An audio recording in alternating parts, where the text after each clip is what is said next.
तो दोस्तों, जैसा कि आज के समय में भारत अलग अलग प्रकार के कई फाइटर जेट्स को बना रहा है, जिससे कि हमारी वायुसेना और साथ में हमारी जो इंडियन नेवी है, दोनों की जितने भी एयर विंग को लेकर के आवश्यकताएं हैं, इनको पूरा किया जा सके। जिसमें सबसे पहले हम अपने जो तेजस MK-1 फाइटर जेट है, इनको अपने बेड़े के अंदर शामिल कर चुके हैं। MK-1A स्टैंडर्ड के जो 83 के नंबर में ऑर्डर हैं, वे पहले से हमारी वायुसेना के द्वारा दिए जा चुके हैं। साथ ही साथ यहाँ पर 100 से ज़्यादा और जो तेजस MK-1A फाइटर जेट है, इनको as a additional fighter jet के तौर पर हमारी वायुसेना के द्वारा अपने बेड़े के अंदर शामिल करने को लेकर के तैयारियां चल रही है, जिसका यहाँ पर हमारी सरकार भी काफ़ी ज़्यादा समर्थन कर रही है। तो काफ़ी ज़्यादा चांसेस है कि जल्द ही 100 और तेजस MK-1A स्टैंडर्ड के जो फाइटर जेट्स हैं, इनको जल्द ही ऑर्डर कर दिया जाएगा। तो दोस्तों, जैसा कि एक फाइटर जेट के लिए उसका वेपन पैकेज, उसकी परफॉर्मेंस, उसके जेट इंजन्स आवश्यक होते हैं, तो उतने ही ज़्यादा इंपॉर्टेंट होते हैं उसके रडार और एवियोनिक्स। अगर आप एक फाइटर जेट को समझना चाहते हैं,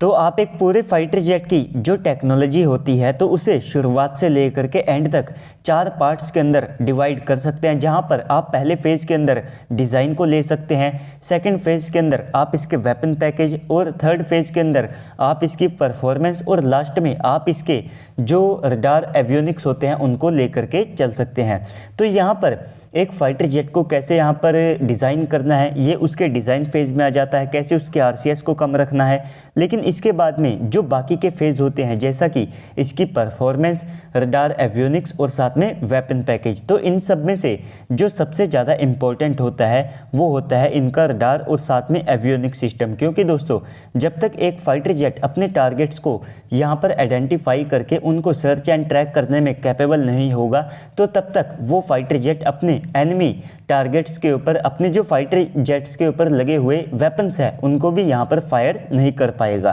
तो इसी सब के चलते हमारी DRDO के द्वारा एक काफ़ी ज़्यादा बड़ी डेवलपमेंट यहाँ पर की गई है, और अब ये बात ऑलमोस्ट कन्फर्म हो चुकी है कि हमारे जो DRDO के द्वारा उत्तम AESR रडार के ऊपर काम किया जा रहा है, जिसके gallium nitrate based AESR TR modules के ऊपर भी हमारी DRDO काफ़ी ज़्यादा तेज़ी से काम कर रही है। तो इस प्रकार के जो वेरिएंट्स हैं, तो इनका इस्तेमाल हर भारतीय फाइटर जेट के ऊपर किया जाएगा, चाहे वो तेजस MK-2 हो, चाहे TEDBF हो, चाहे एमका हो। इसके अलावा हम रशियन ओरिजिन के Su-30 MKI फाइटर जेट को इस्तेमाल करते हैं, तो डेफिनेटली वहाँ पर भी इस रडार के इस वेरिएंट का इस्तेमाल किया जाएगा, जिसके कारण ये जो हमारे सारे फाइटर जेट हैं, इनकी जो ट्रैकिंग कैपेबिलिटीज़ हैं, ये काफ़ी ज़्यादा इन्हेंस हो जाएगी। जैसा कि ये जो gallium nitrate based TR modules होते हैं, तो ये ज़्यादा इफ़ेक्टिव होते हैं,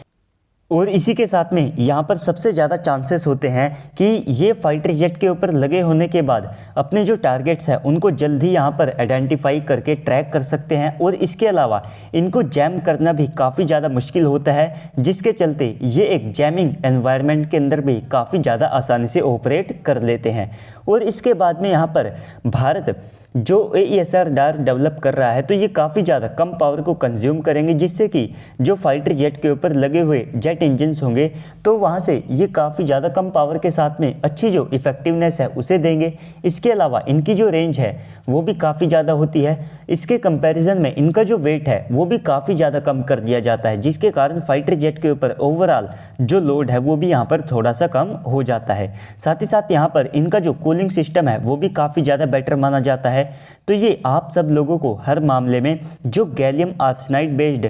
जो TR मॉड्यूल्स होते हैं, उनसे कहीं ज़्यादा आगे दिखाई देंगे।